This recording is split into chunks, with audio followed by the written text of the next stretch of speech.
بسم الله الرحمن الرحيم. اعوذ باللہ من الشیطان الرجیم بسم اللہ الرحمن الرحیم وبہ نستعین. السلام علیکم ایھا الطلاب الکرام. ہماری گفتگو اس موضوع کے بارے میں چل رہی تھی کہ قرآن کے جو الفاظ کی معانی ہیں، جو ان کے ظواہر ہیں، آیا ان سے تمسک کیا جا سکتا ہے بطور دلیل؟ آیا وہ حجت ہیں یا نہیں ہیں؟ تو اس کے بارے میں دو نظریے تھے، ایک اصولیون کا اور ایک اخباریون کا، جو اس بات کے قائل تھے کہ ہم ظواہر قرآن سے تمسک نہیں کر سکتے یا وہ حجت نہیں ہیں. ان کی انہوں نے ادلہ ذکر کی تھی کہ ان میں سے ایک دلیل جو ہے وہ یہ ہے کہ صاحب کتاب اس کی طرف اشارہ فرماتے ہیں وَاحْتَجَّ الْأَخْبَارِيُّونَ أَيْضًا لِلْمَنْعِ بِالْأَخْبَارِ الْوَارِدَةِ عَنِ الْمَعْصُومِينَ عَلَيْهِمُ السَّلَامُ النَّاهِيَةِ عَنْ تَفْسِيرِ الْقُرْآنِ بِالرَّأْيِ. فرماتے ہیں کہ اخباری جو ہے وہ احتجاج کرتے ہیں کہ بھئی اس للمنع یعنی یہ کہ ہم ظواہر قرآن کو تمسک نہیں کر سکتے، اس منع کے لیے جو انہوں نے احتجاج اور استدلال کیا ہے کہ روایات ہیں ایسی جو ائمہ معصومین علیہم السلام سے وارد ہوتی ہیں، اور وہ روایات ہمیں نہیں کرتی ہیں کہ قرآن کی آپ تفسیر بالرائے نہ کریں، یعنی جو قرآن ہے اس میں آپ اپنی رائے نہیں دیں آپ اپنی. تو جب یہ تفسیر بالرائے ممنوع ہے تو ہم ظواہر قرآن کو کس طرح لے سکتے ہیں یا قرآن کی معانی کو کس طرح سمجھ سکتے ہیں؟ اور کچھ روایات کو بطور مثال ذکر کرتے ہیں، منہا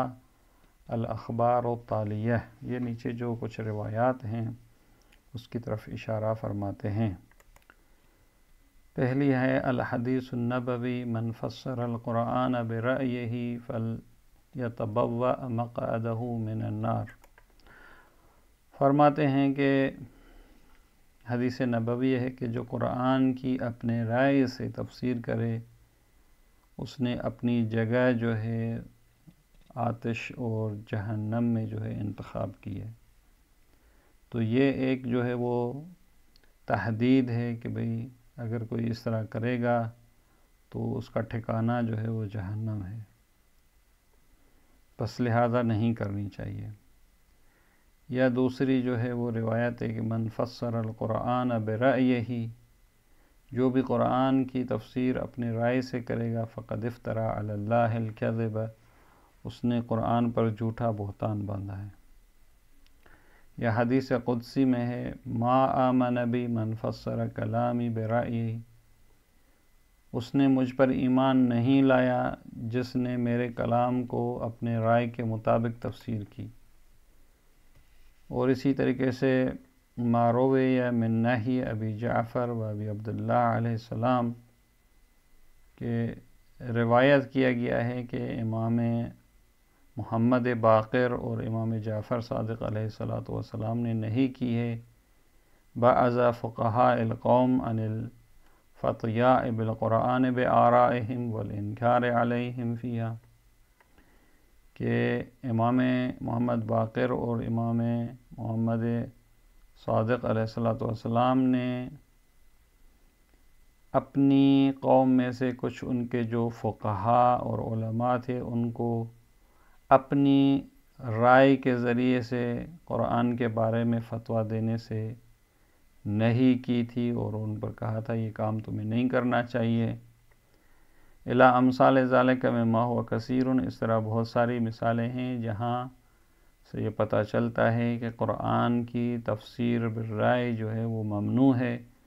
پس نتیجہ یہ اخباریون یہ نکالتے ہیں کہ ہم آیات کی جو معنی ہے وہ ایسے ڈائریکٹ ہم اس سے استفادہ نہیں کر سکتے. صاحب کتاب اس کا جواب دیتے ہیں وَيُمْكِنُ الْجَوَابُ عَنْهَا، بھئی یہ جو آپ کا استدلال تھا اس کا جواب ممکن ہے اولاً بمعارضتها بأخبار الجواز والارجاء الى القرآن، آپ نے جو یہ روایات ذکر کی ہیں صرف یہی نہیں ہیں بلکہ یہ روایات معارضہ رکھتی ہیں، تعارض اور تنافی رکھتی ہیں ان اخبار اور روایات سے جو کہتی ہیں کہ قرآن کی تفسیر آپ کر سکتے ہیں، اور انہوں نے ارجاع دیا ہے قرآن کی طرف کہ آپ قرآن کی طرف رجوع کریں اور ان کے مطالب کو دیکھیں، اور تو لہٰذا صرف یہی جو آپ روایات کریں نہیں ہیں بلکہ ہمارے پاس دوسری روایات بھی ہیں۔ اور وثانیاً، اور دوسرا جواب یہ ہے کہ بأن هذه ظاہرة فی نہی وردع من استقل برأیہ، اور دوسرا مطلب جو آپ نے روایات ذکر کی ہیں ان کا ظہور اس میں ہے کہ نہیں، اور انہوں نے جو منع کیا ہے اس بات سے کہ کوئی اپنی رائے سے مستقلاً اور جداگانہ قرآن کی تفسیر نہ کرے، واستغنى باستحساناته فی تفسیر جمیع القرآن، اور وہ شخص مثلاً بے نیاز ہو جائے کہ وہ اپنے استحسانات کے ذریعے سے تمام قرآن کی تفسیر میں وہ صرف استحسانات سے کام لے اور روایات کو چھوڑ دے، ولا سیما غوامضہ، اور خصوصاً قرآن کی وہ آیات جو بالکل ان کی معنی جو ہے وہ اس میں غموض اور تفکر اور تدبر کی ضرورت ہے اور غمیض ہے وہ معانی، من دون الرجوع الی اہل ذکر، یعنی یہ سارا کچھ جو کر رہا ہے وہ اہل ذکر کے پاس رجوع کرنے کے علاوہ ہے، یعنی قرآن کو خود ہی وہ جو ہے وہ اپنی رائے سے معنی کرے۔ اہل ذکر وہ الذین یعرفون ناسخہ و منسوخہ، یعنی ائمہ علیہ السلام جو اس قرآن کے ناسخ اور منسوخ کو جانتے ہیں، وعامہ و خاصہ، قرآن میں کون سے آیات عموم ہیں، کون سے اس کے آیات مخصص ہیں، وظاہرہ و باطنہ، قرآن کی کون سی معانی جو ہے وہ ظاہری معنی ہے، قرآن کی جو کون سی معانی ہے وہ باطنی معنی ہے۔ تو جو اہل ذکر ہیں جو یہ سب کچھ جانتے ہیں، ان کو چھوڑ کر اور ان کی طرف رجوع کیے بغیر قرآن کی تفسیر کرنا جو ہے وہ درست نہیں ہے۔ تو لہذا یہ جو آپ نے روایات ذکر کی تھی اخباریوں نے، وہ روایات اس بات کو بتاتی ہیں، وَهَذَا مَعْلُومٌ أَنَّهُ غَيْرُ جَائِزٍ، یہ تو ہم بھی تسلیم کرتے ہیں کہ یہ جائز نہیں ہے۔ یہ جو ہم کہہ رہے تھے کہ ظواہر حجت ہیں، اس کا مطلب یہ نہیں ہے کہ ہم روایات کو چھوڑ دیں گے، نہیں، روایات کی طرف رجوع کیا جاتا ہے، اس کے بعد کا مرحلہ یہ ہوتا ہے کہ قرآن کے ظواہر حجت ہیں۔ اسی بات کی طرف اشارہ کرتے ہیں کہ وَإِنَّمَا الَّذِي يُجَوِّزُهُ الْأُصُولِيُّونَ، یعنی وہ مبنی یا وہ قول جس کو اصولیون جائز قرار دیتے ہیں، وَالْأَخْذُ بِبَعْضِ آیات الْأَحْكَامِ، سارے قرآن کی بات نہیں ہو رہی بلکہ اصولیون بھی کہتے ہیں کہ جو آیات احکام فقہیہ کے بارے میں ہیں ان کی ہم معانی کو لے سکتے ہیں، الظاہرۃ فی معنیہا، جو آیات اپنی معنی میں ظہور رکھتی ہیں ہم ان کی معنی کو لے سکتے ہیں اور وہ حجت ہیں، ما عدم نسب قرینۃ من الحکیم بخلاف ظاہرہا، اور ساتھ ساتھ میں خدای متعال کی طرف سے کوئی قرینہ بھی نہیں ہے جو اس کی جو ظاہری معنی ہے اس کے برخلاف ہو۔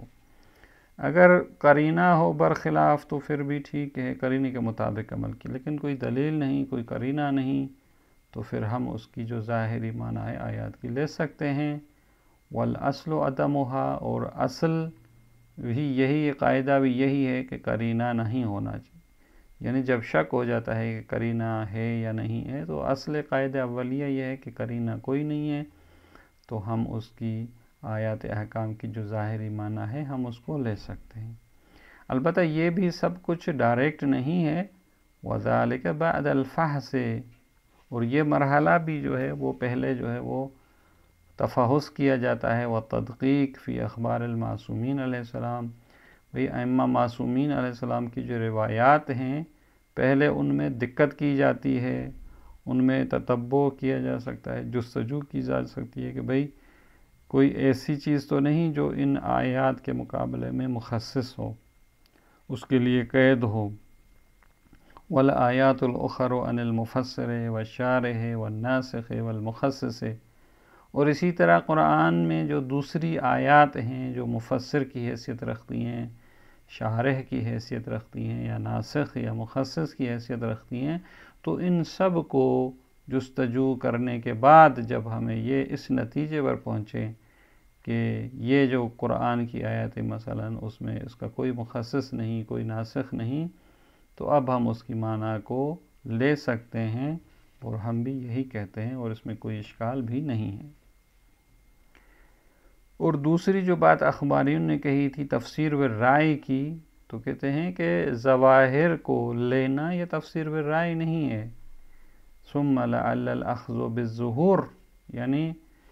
ایک قرآن کی آیت کی ظاہری معنی کو لینا، لا یقال له تفسیر، اس کو تو تفسیر ہی نہیں کہا جا سکتا۔ تفسیر ایک ہوتی ہے جو ظاہری معنی سے ہٹ کر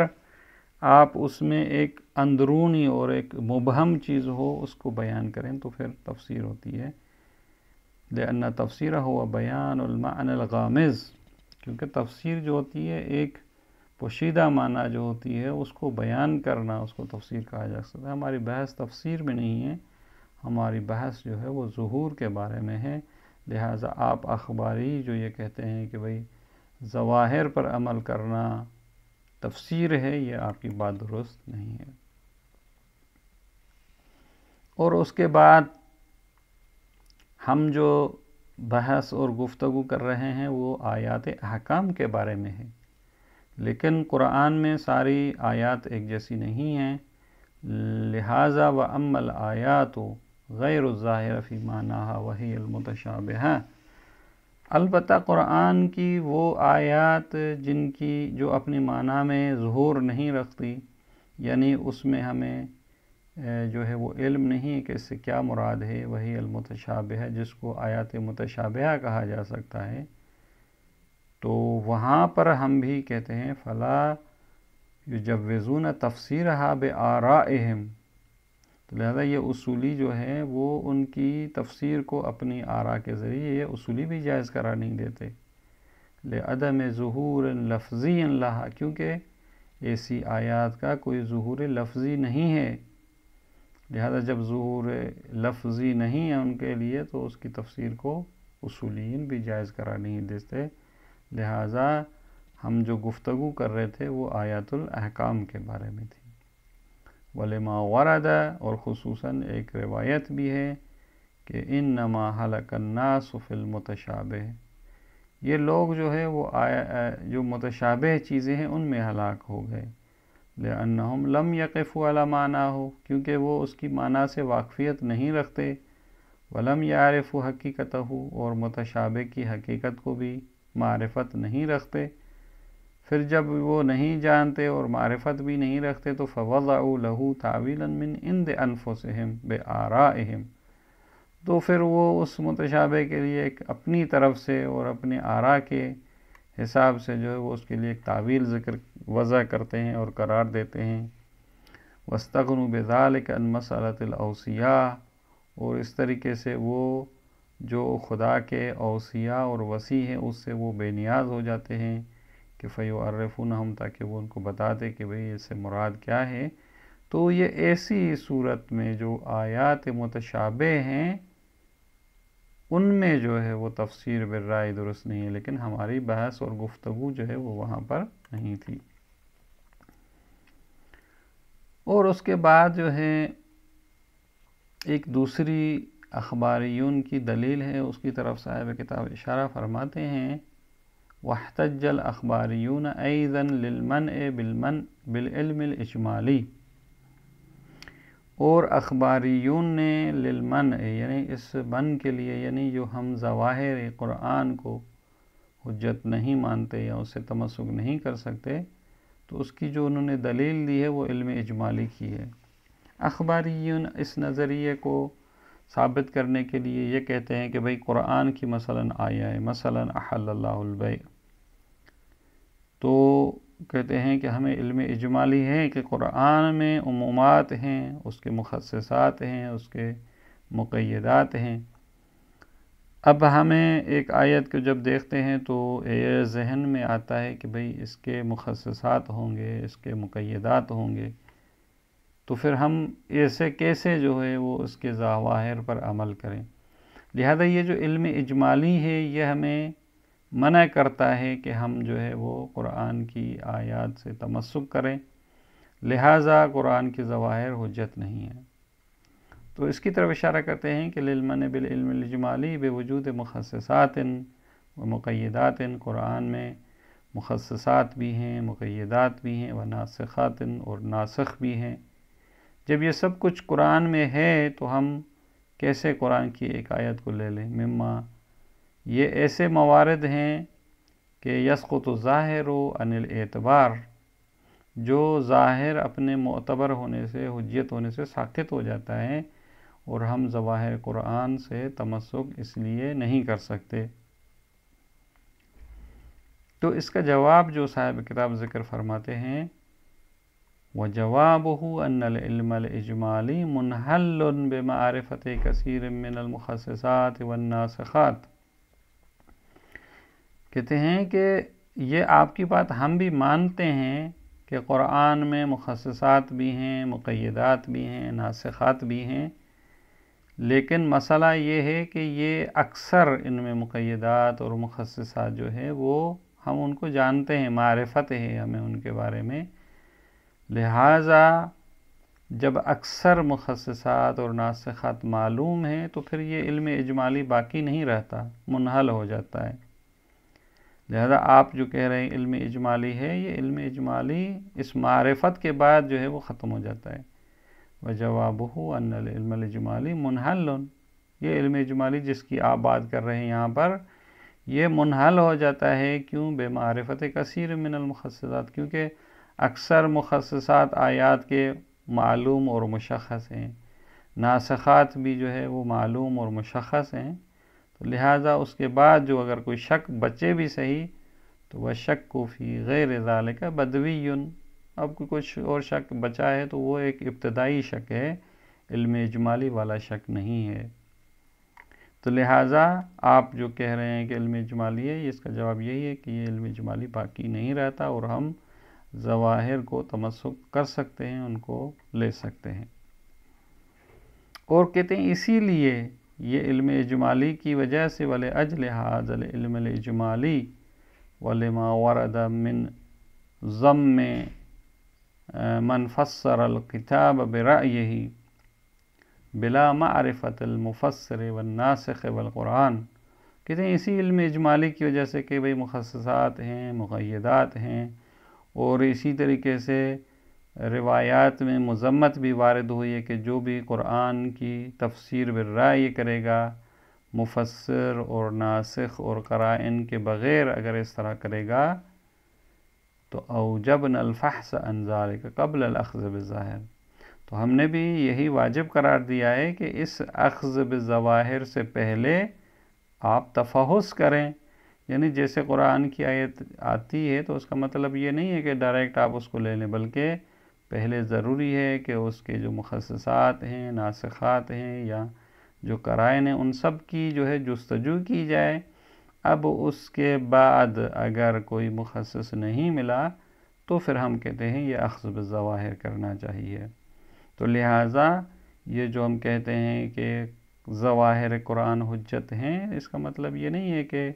ہمیں جو ہے وہ مخصصات اور ناسخات کو کوئی نہیں ڈھونڈنا چاہیے، بلکہ پہلے مرحلے میں ان کو دیکھنا پڑے گا کہ اگر نہیں ہیں تو پھر ہم کہتے ہیں اخذ بالظواہر کرنا چاہیے۔ لہذا اسی لیے فحص اور جستجو جو ہے وہ ضروری اور لازم ہے۔ اب اس کے بعد جو ہے وہ جو اصولیین ہیں ان کی جو دلائل ہیں وہ ذکر ہوں گے، انشاءاللہ اس کو اگلے سبق میں پڑھیں گے۔ والسلام علیکم ورحمۃ اللہ وبرکاتہ۔